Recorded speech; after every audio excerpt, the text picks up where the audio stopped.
예, 처음이라 그래 며칠 뒤면 괜찮아져. 브라운 아이즈의 벌써 1년 이런 가사가 있는데요. 1년이 지나도 해결되지 않는 문제가 있습니다. 지금 너무 전쟁이 오래 길어지고 있어서 참 답답한 마음인데요. 오늘 문희정 국제정치평론가와 함께 이야기 나눠보겠습니다. 안녕하세요. 네, 안녕하세요. 예, 또 약간 가슴이 답답한 얘기. 지난 7일에 가자 전쟁 발발, 이제 하마스하고 이스라엘 전쟁이죠. 예, 발발한 지 1주년이 됐는데 이날에도 큰 충돌이 있었는데 지금 네. 상황이 어떤가요? 자, 일단 그 이스라엘이 레바논 헤즈볼라와의 거의 전면전 수준에 가까운 교전으로 지금 확대를 한 상황에서 지금 현재 뭐 그 이란뿐만 아니라 그 다른 그 이란의 대리 세력이라고 하는 쪽들 있잖아요. 뭐 예멘의 후티 반군이라든지 헤즈볼라라든지 일제히 한꺼번에 이스라엘의 뭐 텔아비브를 비롯해 가지고 그 지역들을 공격을 했어요. 물론 이스라엘은 우리가 다 거의 다 막아냈어라고 얘기를 하고 있죠. 자, 그러니까 이스라엘이 당연히 이렇게 얻어맞고 가만히 있을 나라가 아니잖아요. 예.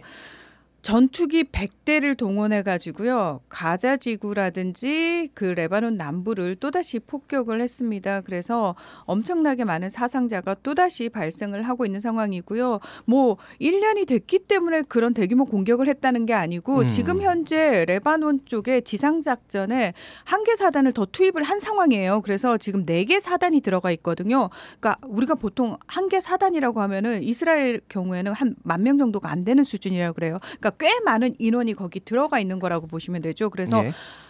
군사 전문가들은 이렇게 얘기해요. 이거는 이스라엘이 계속 이거 전면전 아니고 국지적이고 아주 표적 중심의 공격이고 뭐 이런 식으로 얘기를 하는데 아니다, 이거는 전면전이다 얘기를 할 정도로 계속해서 지금 전쟁을 벌이고 있고요. 그렇다면 가자 지구에서는 공격을 안 하느냐? 아닙니다. 가자 지구에서도 매일같이 폭격을 해서 매일같이 수십 명의 사망자가 발생을 하고 있는 상황이어서 예. 지금까지 가자 지구에서만 42,000명이 넘는 팔레스타인 주민들이 사망을 했습니다. 42,000명이요? 네. 그러니까 1년 동안 지금 네, 사망자만. 그러니까 그리고 190만 명이 난민이 됐고요. 민간인들일 거 아니에요. 민간인들입니다. 예. 네. 정말 좀 답답한 상황인데 이스라엘 전역에서는 추모 행사가 열렸는데 정부와 민간이 각각 추모식을 진행했다라고 하는데 네. 이렇게 좀 따로따로 지금 전체적으로 반전 여론도 좀 이스라엘에 있는 것 같아요. 그렇습니다. 그 내부에서 사실 전쟁 전부터 네타냐후 퇴진을 요구하는 반정부 시위는 굉장히 대규모로 벌어지고 있었던 상황이고 전쟁 때문에 잠깐 주춤했다가 네타냐후 총리가 인질 협상을 우선하지 않고 하마스 괴멸에 먼저 목적을 두고 거기서 한 발 더 나아가서 우리 헤즈볼라의 위협까지 다 제거해버리겠다라는 식으로 전쟁 확대에만 몰두하고 있으니까 당연히 인질 그 가족들을 중심으로 여기에 반발하는 사람들이 엄청 많았잖아요. 그래서 내부적으로 네타냐후 퇴진, 휴전 협상 촉구, 인질 협상 촉구를 하는 시위가 크게 벌어진 상황에서 레바논에서 하나 더 전쟁이 벌어지니까 잠깐 이제 시선이 그쪽으로 쏠렸었는데요. 이 추모 행사를 기점으로 이제 내부에서 또다시 왜 네타냐후는 자신의 정치적 생명을 연장하기 위한 데만 관심이 있고 인질의 생명이라든지 다른 사람들의 생명에는 전혀 관심이 없느냐. 지금 이스라엘이 엄청나게 망가져가고 있는데 심지어 이스라엘 정부는 이 추모 행사마저도 정치적으로 이용하려고 하고 있다라는 얘기가 굉장히 많이 나왔습니다. 그래서 그 인질 가족들을 중심으로 따로 이제 추모 행사가 벌어졌고요. 이스라엘 정부 같은 경우에는 아무래도 이제 이런 눈치를 안 볼래 안 볼 수가 없는 상황이니까 네. 심지어 사전 녹화로 소소하게 추모 행사를 녹화를 했다가 그거를 그날 밤에 저녁 때 이제 사람들의 추모 행사 거의 끝난 다음에 TV를 통해서 트는 형식으로 추모 행사를 진행을 했습니다. 그렇군요. 결국 이제 이렇게 이스라엘이 강하게 나오는 거는 뭐 이제 압도적인 군사적 우위도 있지만은 미국의 어떤 직간접적 지원 이런 것도 영향을 뭐 줄 수밖에 없는 것 같아요. 지금 네. 미국 브라운대의 전쟁 비용 프로젝트 보고서에 따르면은 미국은 24조 원이라는 엄청난 천문학적 자금을 이스라엘에 투자를 했다라고 하는데 미 정부는 또 휴전하라고 하면서 돈은 또 이렇게 전쟁하라고 돈은 또 주면서 이게 참 아이러니하다 이런 생각이 들어요. 그러니까요. 사실 미국 바이든 행정부가 정말 이중적인 게 본인들은 계속해서 우리가 휴전 협상을 제안했고 거기에 한 발 더 다가가고 있고 우리는 휴전에 대한 어떤 의지를 포기하지 않을 거고 이런 식으로 얘기를 합니다. 근데 많은 전문가들이 대놓고 그 얘기하거든요. 아니 니들이 군사적 지원만 끊어도 사실은 이 전쟁은 금방 끝난다. 그런데 미국이 단 한 번도 강경하게 무기 지원을 끊은 적이 없거든요. 네. 그런 상황에서 지금 미국 자체가 이스라엘에 거의 끌려다니는 모습을 보이고 있잖아요. 자, 그러면은 도대체 왜 이런 상황들이 벌어지느냐. 1948년 이스라엘이 건국된 이후로 사실 미국이 지금까지 이스라엘에 지원한 돈만 340조 원에 가까워요. 340조요? 네. 오. 그리고 원래는 거의 매년 한 33억 달러 정도를 지원을 하다가 오바마 행정부 때는 갑자기 그 금액이 올랐어요. 38억 달러로. 예. 10년간 그렇게 지원한다라고 얘기를 하고 있거든요. 이게 또 이스라엘이 거기에 갑자기 뜬금없이 건국이 되면서 중동과의 전쟁을 계속해서 벌이지 않습니까?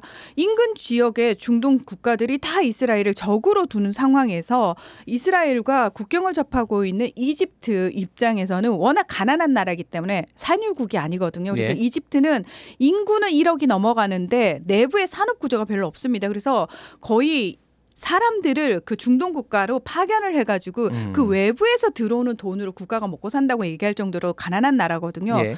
이집트가 1979년에 제일 먼저 이스라엘하고 외교를 복원을 하거든요. 그러면서 이스라엘 다음으로 미국의 지원을 많이 받는 나라가 이집트입니다. 자, 이런 식으로 사실 이스라엘은 그 무슨 짓을 하던 간에 미국으로부터 지원을 받는 건 너무나 당연한 상황이고요. 이런 상황에서 앞으로 미국이 계속해서 휴전을 얘기한다고 한들 누가 그 의도를 정말 순수하게 받아들일 수 있을 것이냐. 그리고 솔직히 대놓고 말씀드려서 미국의 대통령이 되기 위해서는 미국의 제1로비단체인 미국 이스라엘 공공정책위원회라고 하는 제1의 예. 로비단체에서 미움을 받으면 안 되는 거거든요. 그 단체가 행사를 할 때마다 미국의 대통령, 부통령까지 그리고 뭐 정계의 유력 인사들은 다 총출동을 한다는 거 아니겠습니까? 예. 자, 그런 상황에서 그리고 미국을 움직이는 자본들의 거의 대부분은 유대인들이 가지고 있는 상황에서 과연 미국이 이스라엘을 좌지우지할 수 있느냐? 아니라는 겁니다. 자, 말씀하셨다시피 이제 미국과 이스라엘 관계는 굉장히 오랫동안 깊고 지금도 그 유대 관계는 끈끈하게 이어지고 있는데 문제는 지금 대선을 앞두고 한 달여밖에 남지 않은 상황에서 그렇죠. 이것 때문에 더 곤란한 것은 아무래도 지금 집권당 쪽에 있는 해리스 후보인 것 같아요. 그렇죠. 최근에 보면은 아랍계로부터도 비난을 받고 있고 또 이스라엘 쪽으로부터도 비난을 받고 있고 굉장히 좀 곤란한 상황인 것 같은데 일단 최근에 해리스와 트럼프의 어떤 스탠스 발언들을 좀 소개해 주시죠. 네, 자 해리스 부통령은 이렇게 얘기를 합니다. 우리는 휴전을 촉구한다. 이 전쟁은 끝나야 한다라고 얘기를 하면서도 뒤에 붙이는 말이 그거예요. 방점은 뒤에 찍혀 있는데 우리는 이스라엘과 한 안보 약속을 계속 지킬 것이다 라고 얘기를 하는 거예요. 그러니까 이스라엘에 대한 지지 입장을 우리는 변화시키지 않을 것이다 라고 얘기를 하고 있고 트럼프는 살짝 비껴가서 뭐라고 얘기를 하냐면 내가 대통령이었으면은 이렇게 이스라엘이 공격을 받는 일 자체가 없었을 거다. 이건 네. 바이든과 해리스의 무능력함 때문에 이스라엘이 고통을 받고 있는 거다. 내가 대통령이 되면은 이 이스라엘 전쟁은 금방 끝난다라고 얘기를 하고 있는데 미국 대선만 놓고 본다면 지금 사실 미국 유권자들은 제일 크게 고민하는 부분이 생활 물가예요. 예. 생활 물가가 너무 오른다는 거예요. 그걸 처음으로 직감하는 부분이 자동차와 관련된 유류세 아니겠습니까? 그러니까 휘발유 가격이잖아요. 휘발유 가격이죠. 근데 이제 미국이 제일 걱정하는 게 뭐냐면은 혹여라도 이런 심리적인 부분을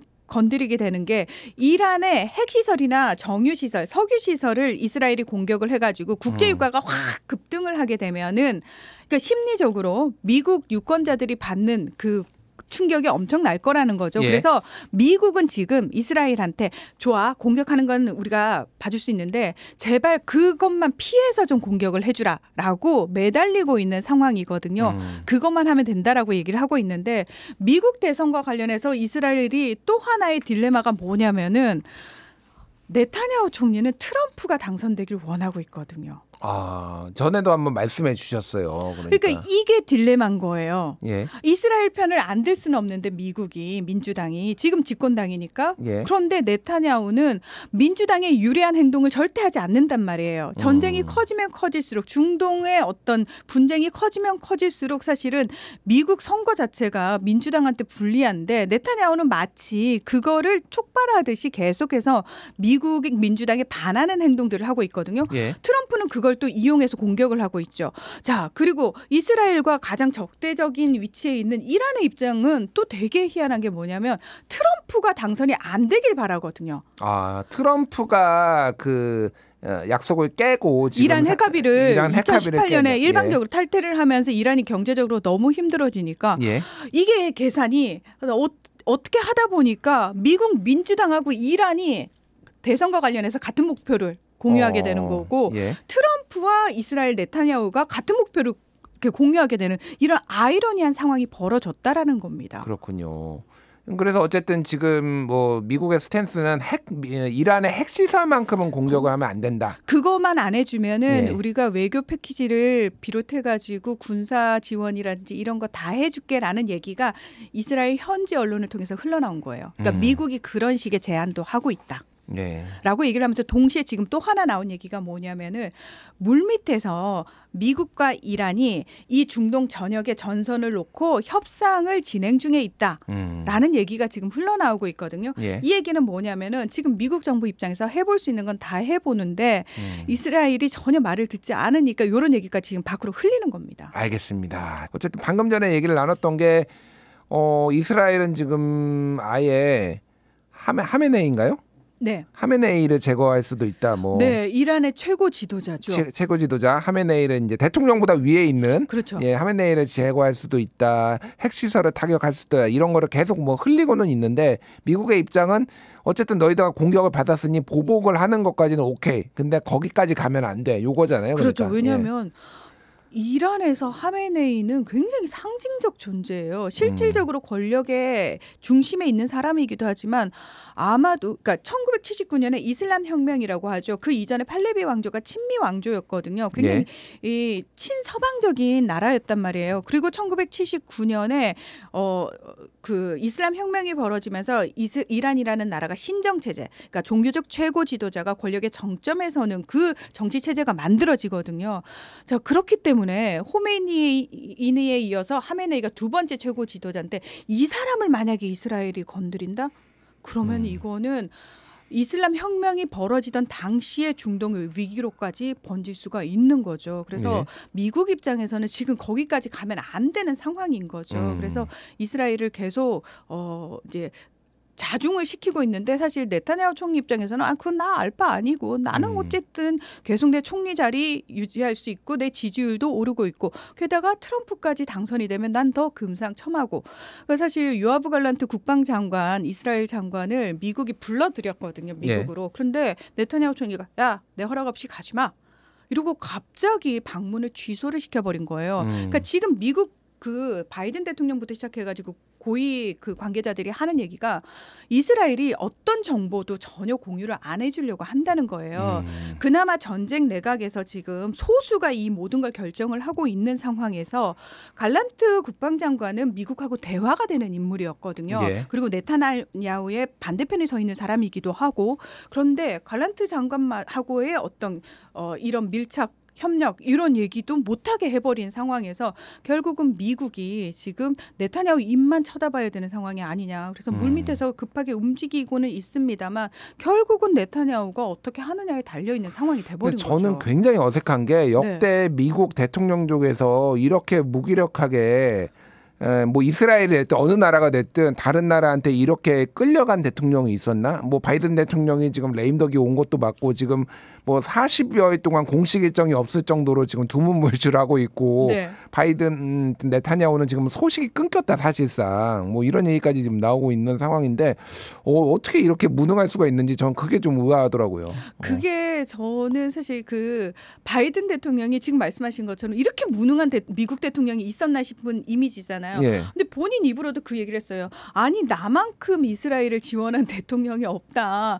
이스라엘 너 나한테 그러면은 안 돼라고 본인이 실토를 할 정도로 끌려가는 모습을 보였다는 건 뭐냐면은 사실은 네타냐후가 굉장히 극우화된 부분이 있어요. 본인의 어떤 정치적 생명을 위해서. 그 전까지는 이 정도까지는 아니었거든요.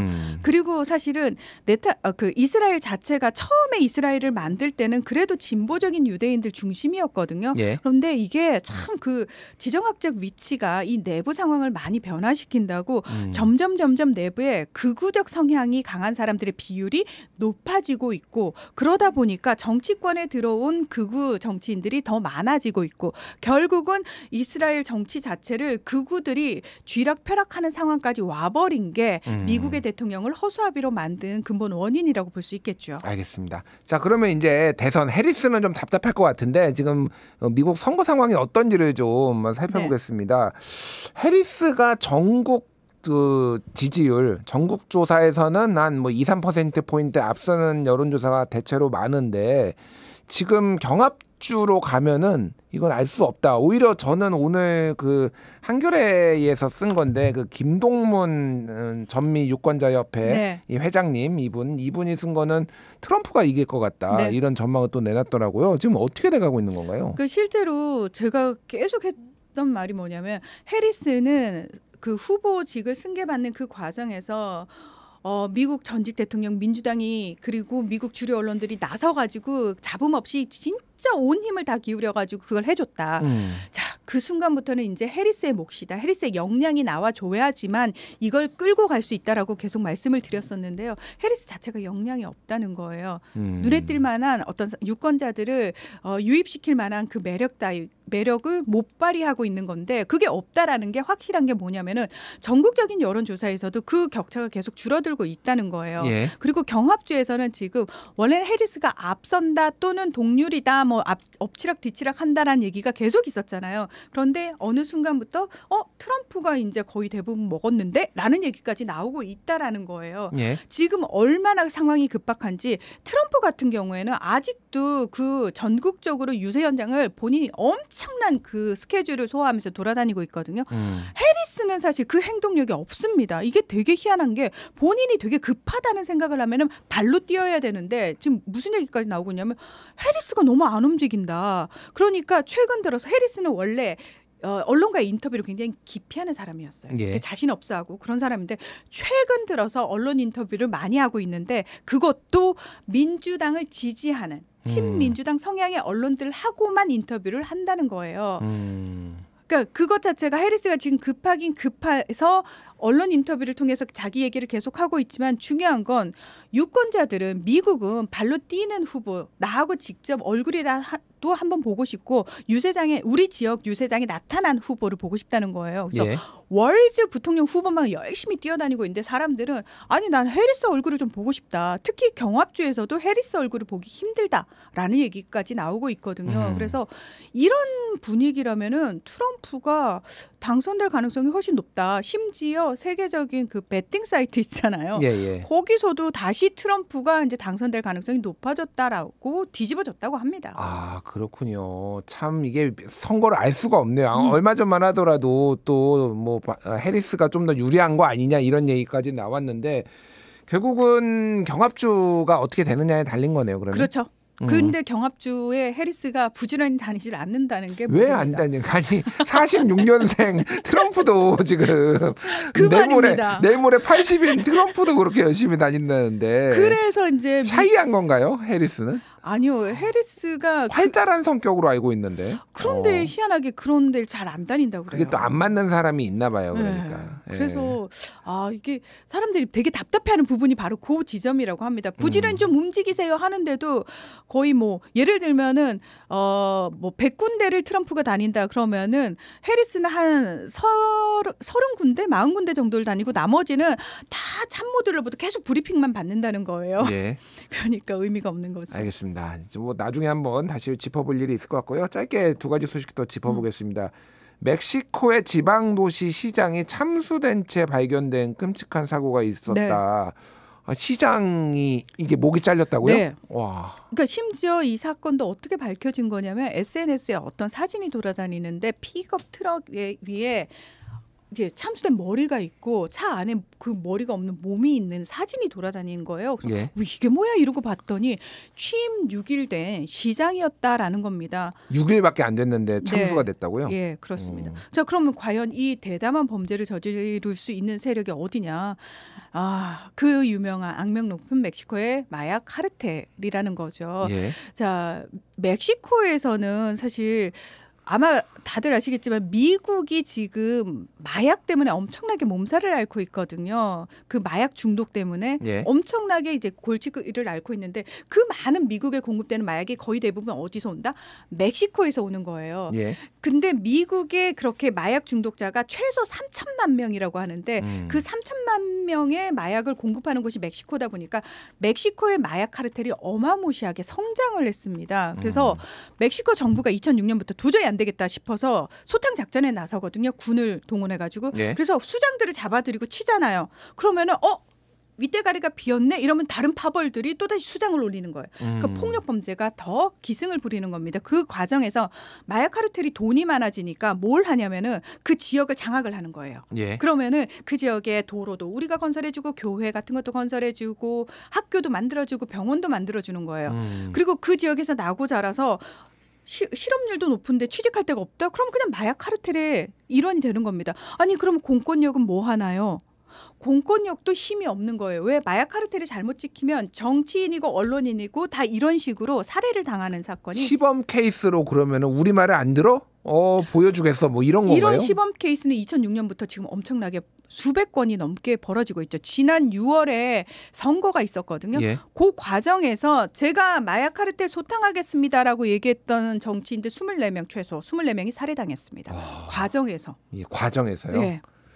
참 대한민국에 태어난 게 그나마 다행이다 이런 생각이 드네요, 정말. 그리고 예. 이 카르텔 수장들은 예를 들면은 교도소에 수감되잖아요. 예. 거기 안에서 황제로 생활합니다. 왜? 교도관들도 이들한테 꼼짝을 못 하거든요. 그렇군요. 참 미국도 골머리를 앓고 있고 참 펜타닐 뭐 이런 것들도 중국에서 원료가 들어와 가지고 멕시코에서 만들어져 가지고 미국으로 들어갔는데 다 이렇게 보면은 펜실베니아나 뭐 이런 데 보면은 좀비 돼 가지고 이렇게 사람들이 서 있고 이게 참 전 세계적인 문제가 아닌가 그런 생각이 듭니다. 짧게 마지막으로 필리핀에서 두테르테 전 대통령이 복귀했다는 소식이 들리네요. 이게 도대체 두테르테는 언제까지? 예. 두테르테는 죽을 때까지? 자, 필리핀은 7,000개가 넘는 섬으로 이루어진 나라잖아요. 예. 자, 이 지금 시장으로 나온다라는 얘기 어디냐면은 민다나오 섬이라고 남부에 있는 두 번째로 큰 섬인데 여기에 다바오시예요. 그러니까 주가 되는 시인데 여기서 사실 두테르테 전 대통령이 본인이 대통령 하기 전에 22년간 시장을 했어요. 시장을 했다가 대통령이 됐는데 다시 이쪽에 시장으로 나오겠다. 예, 지금 아들이 시장이거든요. 아들이. 예, 그래서 네. 그리고 딸이 지금 부통령이거든요. 예, 그렇죠. 예, 그런 상황이잖아요. 그러니까 다시 말해서 다바오시라는 곳은 두테르테 가문의 그 지역이라고 보시면 되고요. 아니 왜 이런 상황이 벌어지나요? 자, 필리핀은 되게 충격적이시겠지만 약 319개의 가문이 정치 권력을 독점하고 있습니다. 그러니까 이게 왜 가능했냐면은 필리핀이 오랫동안 유럽의 스페인 식민지였거든요. 예, 식민 지배를 거치는 과정에서 거기 그 스페인 쪽하고 그러니까 백인들하고 결탁한 세력들이 오랫동안 그 지역의 유지로 이렇게 성장을 하잖아요. 그러면서 경제 권력을 가지고 있는 상황에서 독립을 하는 과정에서 정치 권력까지 같이 가져버리는 거예요. 예. 그래서 그 지역의 사람들은 그냥 이 가문의 땅을 밟지 않고서는 이 가문과 연결되지 않고서는 일을 못한다고 보시면 돼요. 게다가 이제 섬으로 다 이루어져 있으니 그렇죠. 이렇게 부분부분로 파벌 뭐 당연합니다. 이런 식으로 다 이제 나눠져 있는 거군요. 그렇죠. 예. 그래서 사실은 다바오시 두테르테 가문은 굉장히 그 지역에서만 좀 인기 있는 그런 가문이었고 정치 가문이었는데 처음으로 이제 중앙 정치로 진출을 했던 거고 자기 딸까지 부통령으로 만들었잖아요. 예. 그 과정에서 지금 부통령이란 대통령 사이에 불화가 시작됐거든요. 마르코스라고 하는 독재자의 아들이 지금 대통령인데 그 가문하고 딱 손잡아가지고 대통령 부통령이 됐는데 바로 그 마르코스 대통령이 두테르테 가문을 치려고 하니까 그래 이러면서 부통령 대통령 사이에 사이가 벌어지면서 두테르테가 내가 우리 딸만 믿고 있어서는 안 되겠다. 내가 직접 다시 복귀를 해가지고 뭔가를 해야 되겠다라고 생각을 하고 있고요. 요 과정에서 사실 두테르테는 본인이 2016년에 취임하면서 마약과의 전쟁을 얘기를 하거든요. 그때 마약 소지? 너 사형 뭐 이런 걸로 되게 유명했잖아요. 그러니까. 실제로 정식 재판 거치지 않고 어마무시하게 사람들 많이 죽였는데 중요한 거는 이 사람이 진짜 마약 사범인지 아닌지조차 확인이 안 된 상황이었다는 거예요. 그 과정에서 엄청난 가난한 사람들이 주로 희생양이 됐고 또는 개인적인 사적 복수의 대상이 되기도 하고요. 이런 문제가 심각하니까 국제형사재판소에서 두테르테를 조사를 하고 있단 말이에요. 그 상황에다가 이 사람이 또 엄청나게 친한 절친 중에 한 명이 영적 지도자라고 종교인이 있습니다. 요 목사가 또 아동 성학대, 성인 여성을 상대로 한 성폭행, 돈 세탁 이런 혐의로 또 최근에 체포가 됐거든요. 그러니까 두테르테가 내 측근을 왜 체포하냐 이러고 또 난리를 치고 있고 본인의 가장 최측근의 가족회사에 1,559억 원 상당의 또 정부 공사 100건 이상을 몰아준 걸로 또다시 고발당한 상황이거든요. 그러니까 여러모로 두테르테 가문을 이렇게 좀 저격하는 일들이 벌어지고 있으니까 두테르테가 내가 은퇴한 정치인으로 남으면 안 되겠다라는 판단이 들었을 것 같고요. 아마도 무난하게 이분은 다시 시장이 될 겁니다. 일단은 그거를 바탕으로 또 다시 중앙 정치에 자기 딸도 부통령이 있으니 이렇게 하려는 거. 그러니까 이걸 보니까 윤석열 대통령이 예전에 정치는 패밀리 비즈니스라고 얘기를 했는데 진짜 패밀리 비즈니스는 여기 필리핀. 진짜 패밀리 비즈니스네요. 동남아 쪽은 거의 대부분 패밀리 비즈니스입니다. 알겠습니다. 뭐 다시 한번 들으면서 드는 생각은 그나마 한국이 낫다. 한국에 태어나게 잘했다. 다행이다. 뭐 이런 생각이 듭니다. 물론 한국 정치도 굉장히 답답하긴 하지만은 이런 나라들보다는 뭐 시장이 6일 만에 참수가 된다든지 무슨 부패를 저지른 사람이 다시 복귀한다든지 이런 일은 우리나라는 쉽지는 않잖아요. 쉽진 않죠. 근데 그게 다 저는 우리 그 시민들이 맞아요. 지키기 위해서 노력했기 때문이라고 생각합니다. 민주주의에 대한 어떤 의식, 깨어있는 시민들의 또 역할이 아닌가 그렇게 생각을 합니다. 자, 오늘 여기까지 하겠습니다. 문희정 평론가 수고하셨습니다. 네, 고맙습니다.